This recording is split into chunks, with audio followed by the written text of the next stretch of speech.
in 1833 Pennsylvania, who treated the dead with unnatural affection and the living with polite, hungry smiles. Millbrook was small, tight-knit, and quietly rotting from the inside. In the span of 93 days, 17 people died. The town chalked it up to bad luck, consumption, heartbreak. But every single corpse, no matter how they died, passed through one place, the Hartwell Funeral Home. Every one, wrapped, stitched, and sealed by the same loving hands. Ezekiel Hartwell, his wife Martha, their 2 sons, Josiah and Caleb, and Rebecca, their gentle-eyed daughter. The family no one suspected, until one doctor noticed a bruise, a faint thumb-shaped mark pressed against an old woman's throat, strangulation hidden beneath a lace collar, explained away, forgotten, until he checked the second body. Puncture wounds, deliberate, surgical, clean. Still, the town trusted the Hartwells. For 30 years, they had buried their neighbors with quiet dignity, offered free funerals for the poor, cried alongside grieving widows. But that grief, it was rehearsed. Every tear, manufactured. And beneath the funeral home's stone foundation, past the embalming room and beneath a false wall, lay something no prayer could redeem. A journal. A ledger of death. Not just of names, but methods, dosages, timings, failures, improvements, calculated murder, generational knowledge. This wasn't madness, it was mastery. And tonight, we descend into it.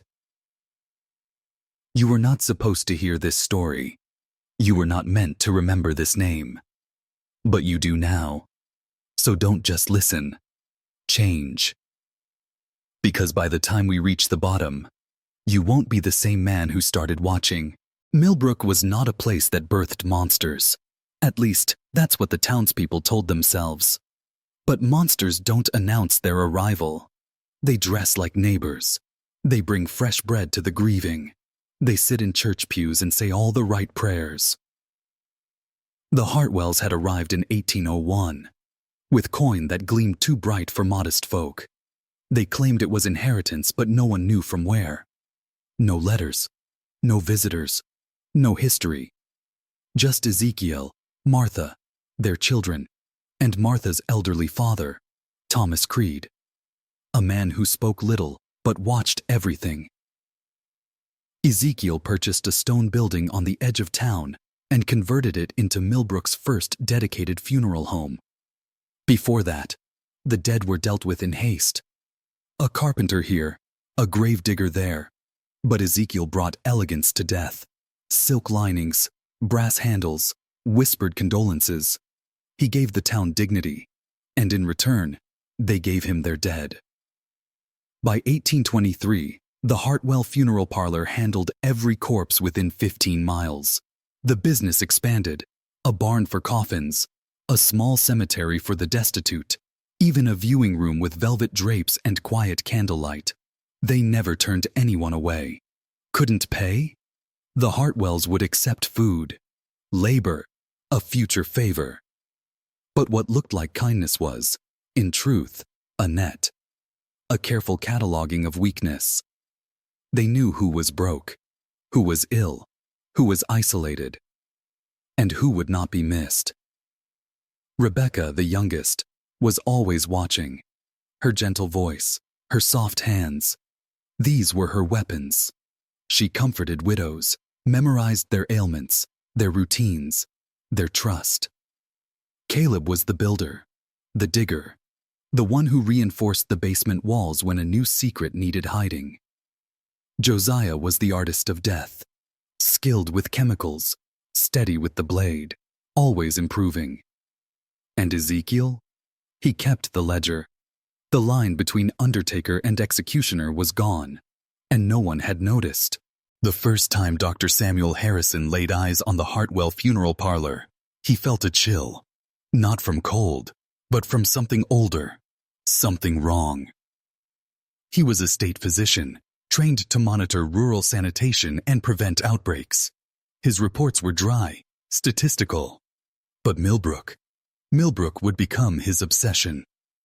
October 15th, 1823. His arrival was met with politeness. Ezekiel greeted him with a firm handshake.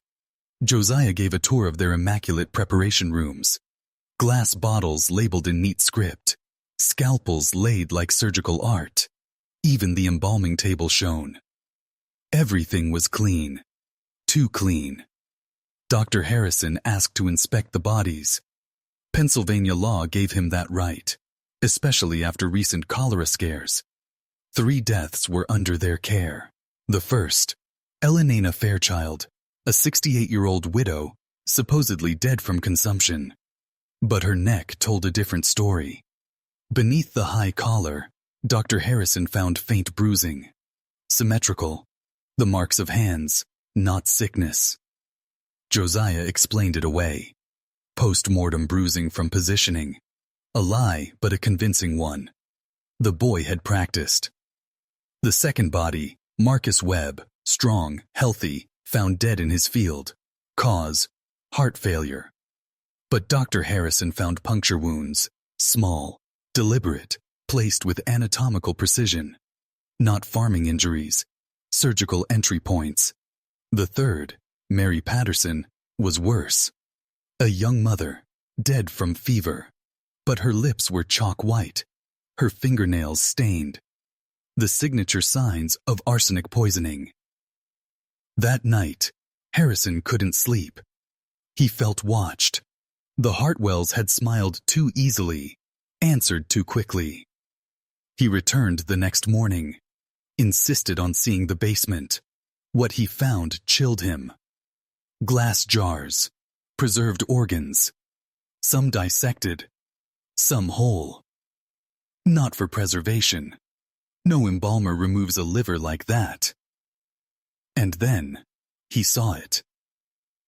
A leather-bound journal. Notes on townspeople, their routines, their health, their finances.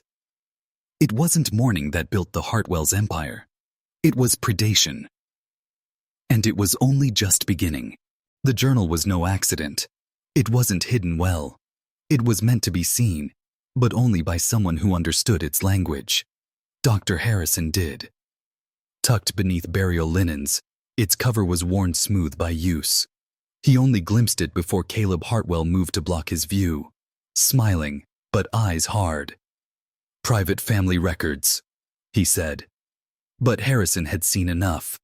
Pages filled with names, each entry marked with a subtle symbol, an X for debtors, a circle for the elderly, a black dot for those with no kin. Next to each name, a method: arsenic, air restriction, blunt trauma, and always results, not just deaths. Experiments. Harrison realized, horrified, that this wasn't a string of accidents. It was a curriculum. The Hartwells weren't mad. They were meticulous, each generation refining what the last began. The journal bore multiple hands. Ezekiel's was stiff and formal. Josiah's, neat, scientific. Martha's, elegant cursive, clinical in tone. Even Rebecca had added notes, observations about behavior, fear, trust. This was not a family business. It was a legacy of control. That night, Harrison stayed at the Millbrook Inn, tormented by what he'd seen. He debated returning to Philadelphia immediately, but he knew, if he did, the town would bury the truth like it buried its dead. The Hartwells were respected, trusted, loved. And that was the problem. At breakfast, he was approached by townspeople. Quiet, nervous. One woman, Sarah Peaton, spoke of her mother, once healthy, until Martha Hartwell began visiting with soup. 3 days later, she was dead. Another mentioned how quickly the Hartwells responded when someone took ill, offering help before doctors even arrived. They weren't caregivers. They were circling predators, waiting, choosing, acting. And the town, blind with gratitude, had been feeding them victims for 30 years. What Harrison had uncovered was not the end. It was the entrance. The descent begins now. There are things that make a man question his own sanity. For Dr. Harrison, it wasn't the corpses, not the poison, not even the journal. It was the silence. The way the town fell quiet when he passed, the way eyes glanced away. Conversations died mid-sentence. It was as if the people of Millbrook had made a pact long ago, a quiet agreement to look away, to survive. Because the Hartwells didn't just kill. They owned the town. They buried your mother, your son, your firstborn daughter, and they did it with a soft touch and a lowered gaze. They never raised suspicion, never lost control. Except now. Dr. Harrison's presence had stirred something. On his second night at the inn, he received a visitor. An old man, bent, shaking, pale as bone dust. Thomas Creed, Martha Hartwell's father. He requested a private consultation, claimed stomach pains. But once they were alone, his voice sharpened. "You saw the ledger," he whispered. "You saw too much. But not all." Creed wasn't there to confess. He was there to warn. He spoke of rituals, old ones, of a belief passed down through blood, not religion, not medicine, something older. "The body," he said, "is a door, and death, if handled properly, is a key." They didn't kill for pleasure. They killed for study, for power, for communion. Creed described rooms no inspector had seen, a second basement, a locked chamber, and experiments that blurred the line between science and sorcery. "They're trying to speak to death," he said, "and sometimes it answers." Harrison felt the bottom fall out beneath him. This wasn't about murder anymore. It was about control, of life, of death, of the veil between. And the Hartwells weren't finished. Not yet. That night, Dr. Harrison returned to the funeral home, alone. The main parlor was dimly lit, cloaked in the scent of aged wood, roses, and something metallic beneath. He moved quietly, memorizing every creak of the floorboards. He was not just trespassing. He was walking into the belly of a creature. The first floor held nothing new, but behind the embalming room, a wall that once seemed solid gave way with pressure. A false panel. Behind it, stairs. Cold, stone, descending far deeper than any cellar should. Each step felt older than the last. When Harrison reached the bottom, the air changed. Heavy, damp, not with decay, but something more oppressive, like grief soaked into the walls. He lit his lantern. The chamber was circular, carved from bedrock, symbols etched into the walls, mathematical, alchemical, occult. Tables stained dark, instruments unfamiliar even to a physician. Hooks suspended from the ceiling, a chair bolted to the floor, and in the center, a coffin. But it was no ordinary coffin. Wires ran from it, tubes, a steel bracing around the head. The lid was made of thick glass, and something inside moved. Harrison stumbled back. The body within was twitching, its eyes stitched shut, lips blackened, but the chest rose and fell, slow and shallow. The dead, breathing. He turned to flee, but froze. On the wall was a family tree. The Hartwells, from Ezekiel down to Rebecca. Every child, every sibling, every branch marked with a symbol. Every one, except one. A single name had been burned out, scarred over violently. But beside it, faint and hurried, someone had written, "She was too strong. We couldn't control her." And then, beneath that, "Buried alive, 1831. Harrison's blood ran cold. They weren't just studying death. They were testing resurrection. And at least one of them had failed to stay dead. This wasn't a funeral home. It was a gate. And someone had already walked back through. Dr. Harrison ran. Up the stone steps, through the hidden wall, into the embalming room, his heartbeat louder than his boots on the floor. But the house didn't chase him. It watched. When he reached his room at the inn, the door was ajar. No signs of forced entry. Just a room waiting for him. Changed. His suitcase, unlatched. His journal, open to a page he hadn't written yet. Scrawled in ink not his own. Ask them what happened to Eliza. He froze. That name. He hadn't said it aloud. Hadn't thought it in weeks. Not since the hospital in Philadelphia. Not since the girl with the mismatched eyes and the seizures no doctor could explain. The one who whispered in Latin during convulsions, though she'd never been taught. Eliza, a child who vanished from his care during a lightning storm. No signs of struggle. No body found. Just a hospital room with claw marks on the walls and a scent of sulfur in the air. And now, her name, here, in Millbrook. He returned to the ledger, found the funeral records from 1831. One entry stood out, written in different handwriting, jagged and frantic. Infant female, unnamed, premature burial, survived 3 days. That wasn't a mistake. That was a test. Someone had been buried, intentionally, to see what would happen. And someone had survived. Eliza wasn't just a patient. She was a result. The Hartwells had succeeded, in part, but she'd escaped. And now they wanted her back. Dr. Harrison understood now. This wasn't about one family. This was about a bloodline trying to outlive death itself. A legacy rooted not in tradition, but in experimentation. Horrific, cold, methodical. And they weren't done. They needed Eliza because she was the missing piece, the one who didn't die. And Harrison was the one who let her live. The following morning, the town felt different. People no longer made eye contact. The innkeeper offered no coffee, no greeting, just a silent nod and a locked jaw. The children who used to play in the square were nowhere to be seen. Even the church bells failed to ring. It was as if the whole town had agreed, without speaking, to pretend the world hadn't shifted.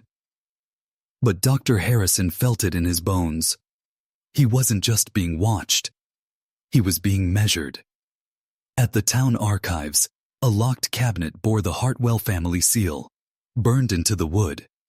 Inside, yellowed newspaper clippings, maps of tunnels beneath the property, handwritten letters sealed in wax. But one file stood apart, marked only Subject E. Caldwell. He opened it.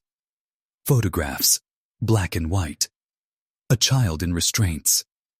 Her eyes, one pale, one dark. Skin unnaturally pale. Wounds that never healed, even over months. A birth certificate falsified. A priest's journal warning of the devil in a child's dress. And then a final entry, dated 1834. Burial ordered. Child still breathing. Hartwell's present. Ceremony completed. Do not exhume. Do not question. Do not return. But they had returned. Because Eliza Caldwell never truly died. That night, Harrison ventured back to the funeral home. This time with tools, a lantern, matches, a pry bar. The basement chamber greeted him like an open mouth. The air was colder now, as if something had awoken and wanted him to know it. The glass coffin was empty, the wires torn out.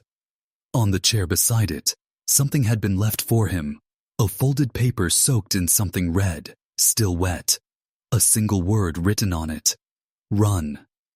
But he didn't.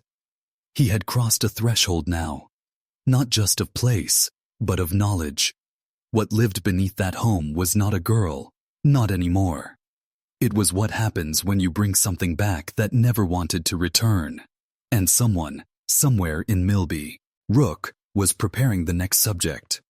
One who had the same pale eyes and the same unnatural blood, because the Hartwell experiments hadn't ended.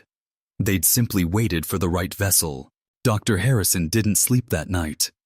The paper with the word "run" lay on his desk, drying in the lamplight. But he knew running was no longer an option. He had seen too much, knew too much, and worst of all, he remembered. The memories came in flashes. The girl screaming in tongues, the hospital lights flickering as her pulse flatlined, only to return seconds later, stronger. The smell of ozone, her whispered warning, "Don't let them put me back underground." He hadn't understood it then, but now everything pointed back to Millbrook, back to the Hartwells, back to the soil.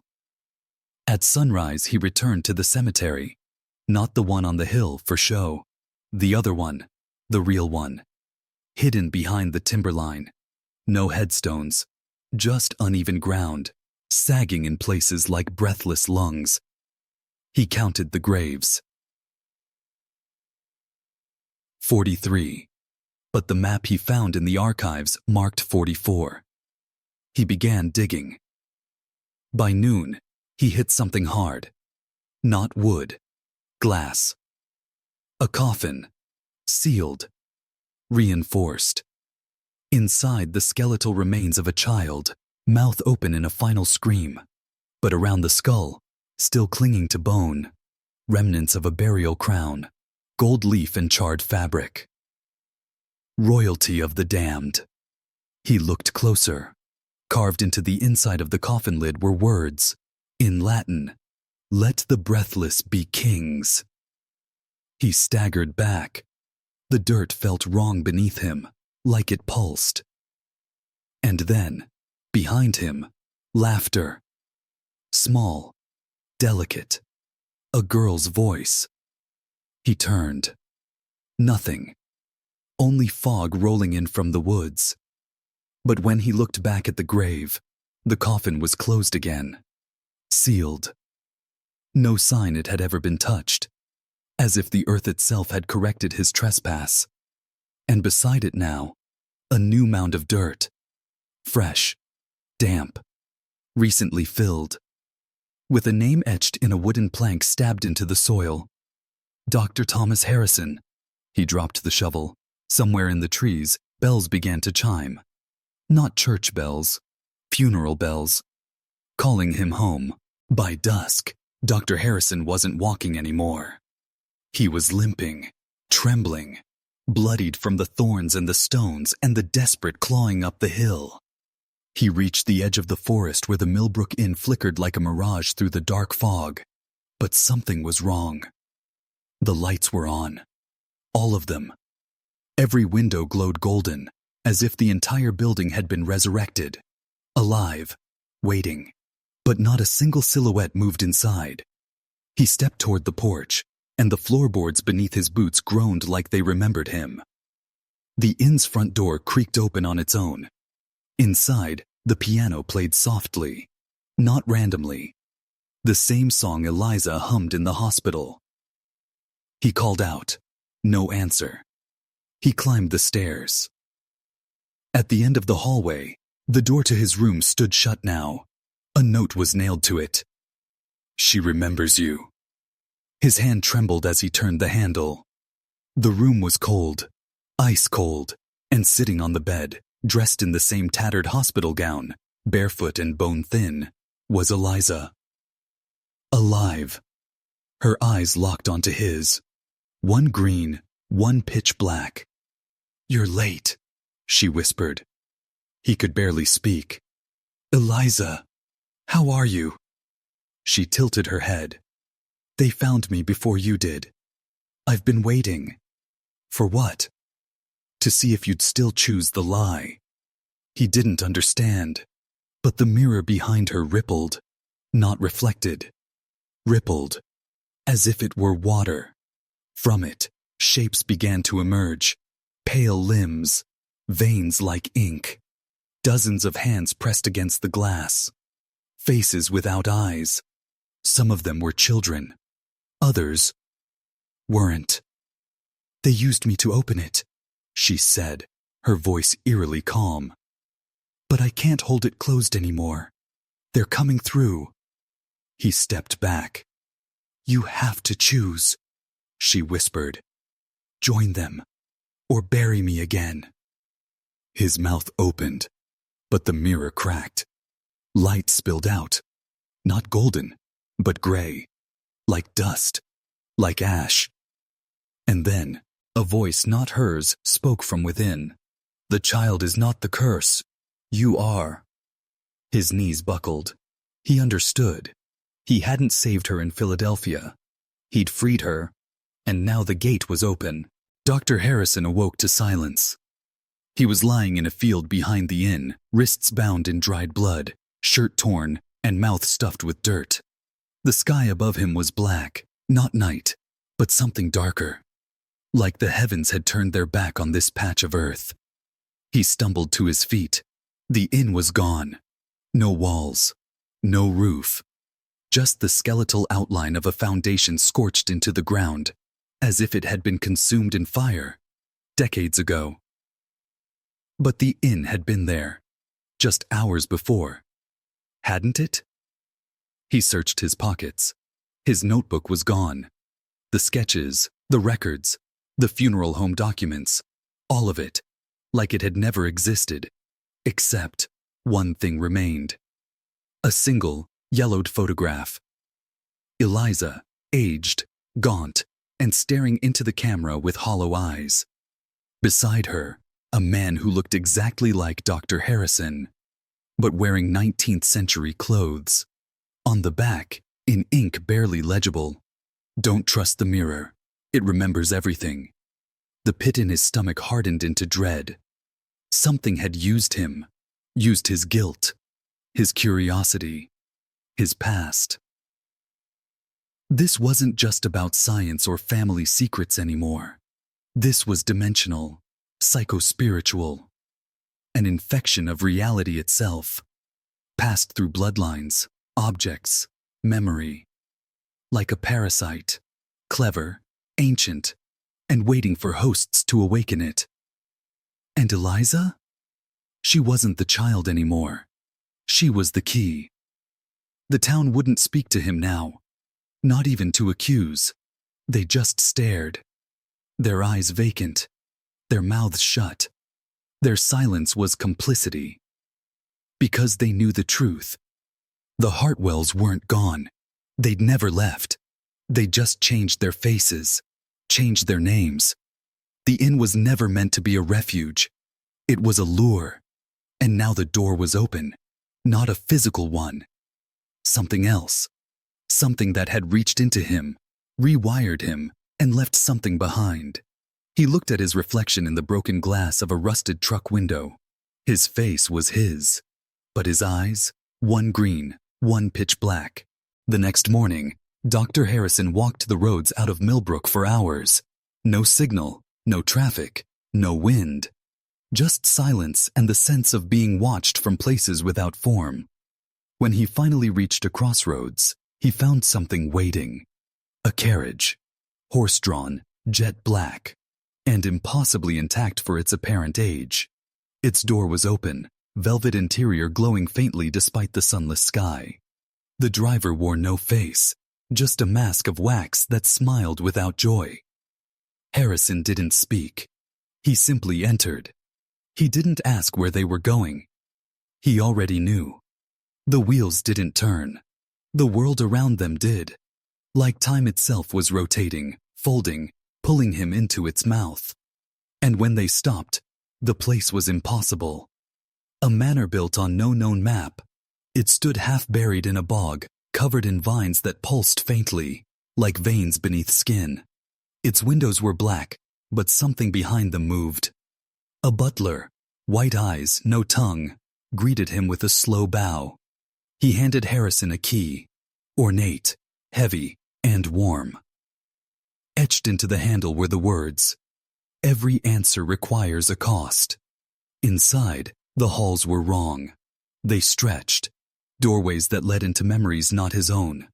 A hallway that repeated endlessly unless he turned around.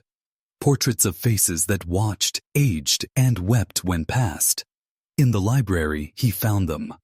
Files, boxes, film reels, records of the Hartwell experiments. From the 1700s, from 1612, from before the colonies even existed. They had been here longer than history itself allowed. Always under new names. Always with one goal: to crack the code of death. And every few decades, one child was chosen. Buried alive. To test how close they could come. To crossing over and returning with knowledge not meant for the living.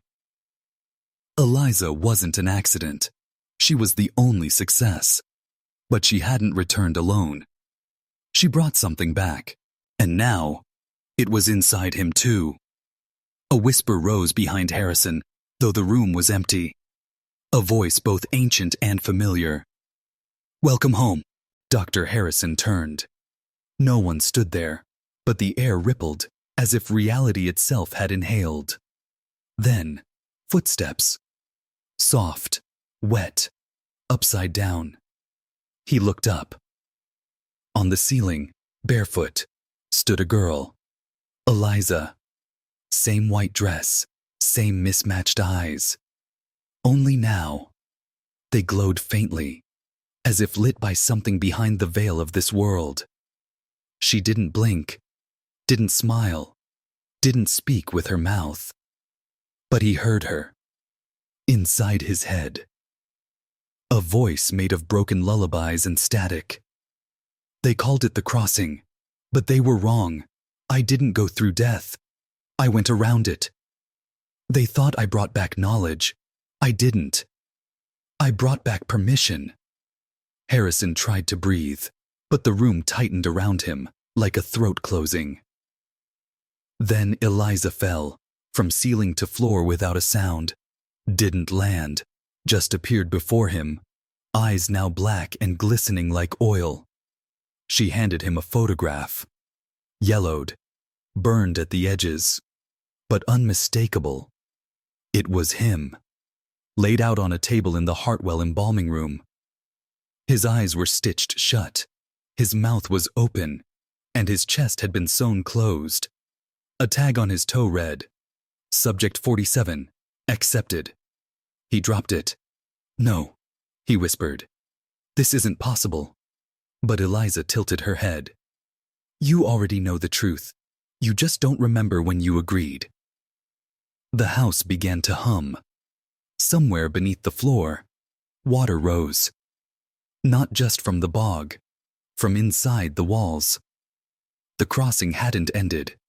It was still happening. Harrison wasn't here to observe. He was here to be finished. To become what the Hartwells had waited centuries to complete. And Eliza? She wasn't a survivor. She was the recruiter. A mother of the next generation. A soft laugh echoed through the manor. Not from her. From the other side, the walls of the manor began to bleed. Not metaphorically.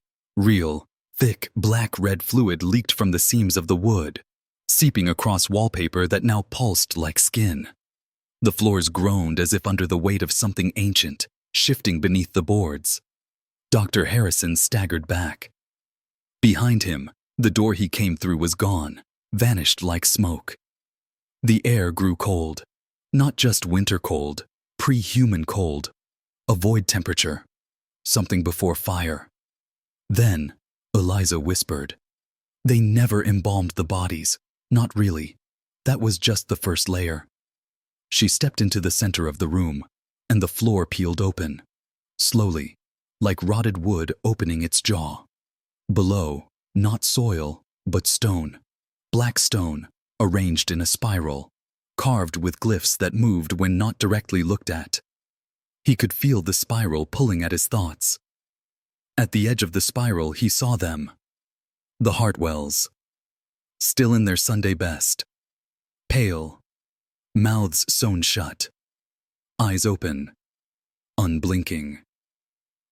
Sitting around a dinner table beneath the earth, waiting. They weren't dead. They weren't alive. They were fixed, preserved in the moment between heartbeat and decay.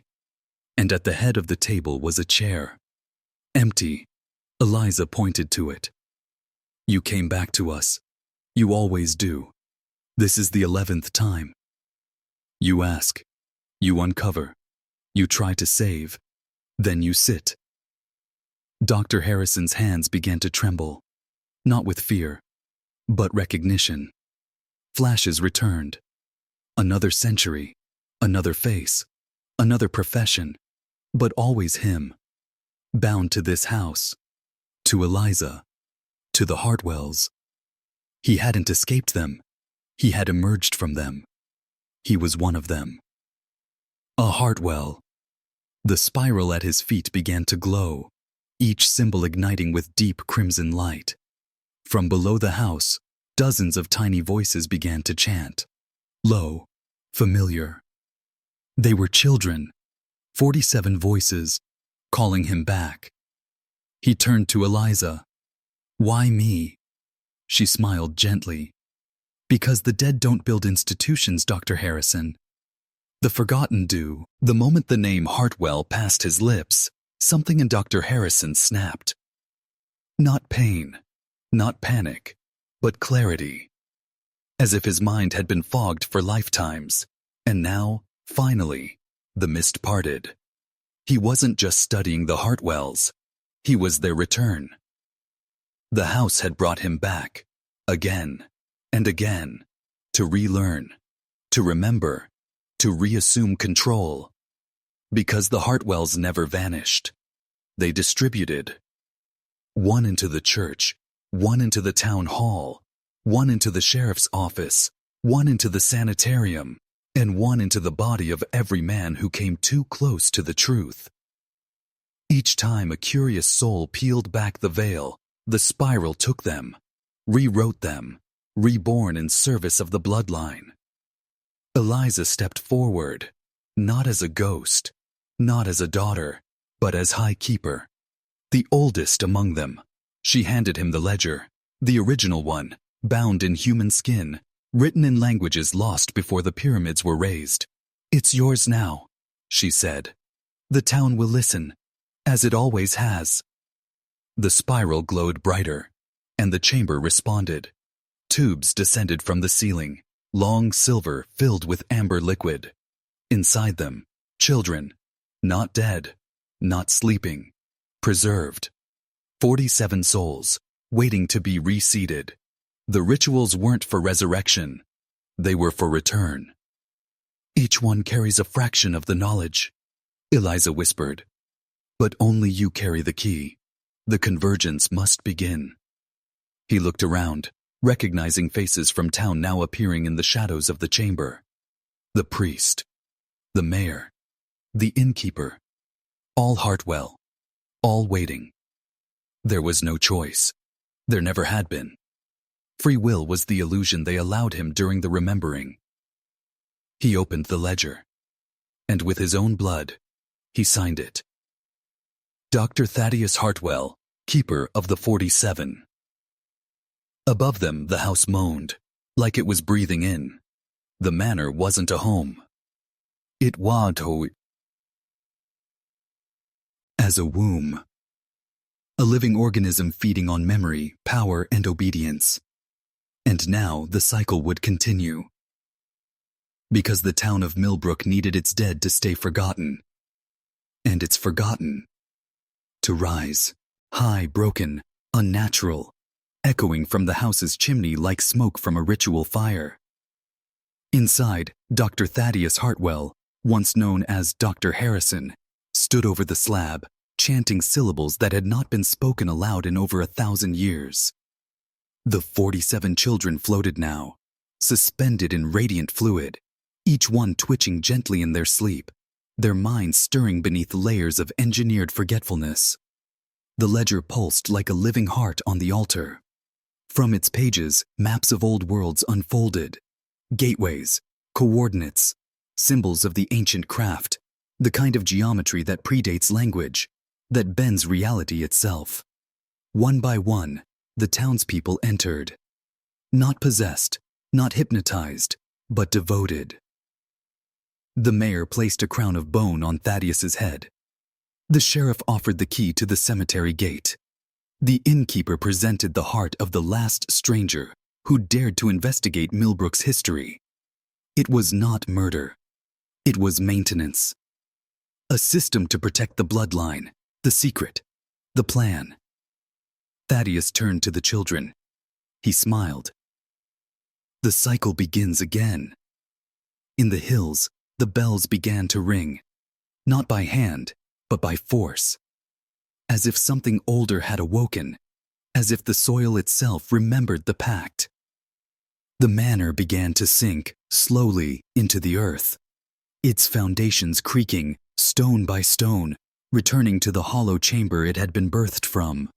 Not destroyed, hidden, until the next cycle, until the next researcher is drawn in by whispers, by dreams, by a missing family with a secret too good to ignore.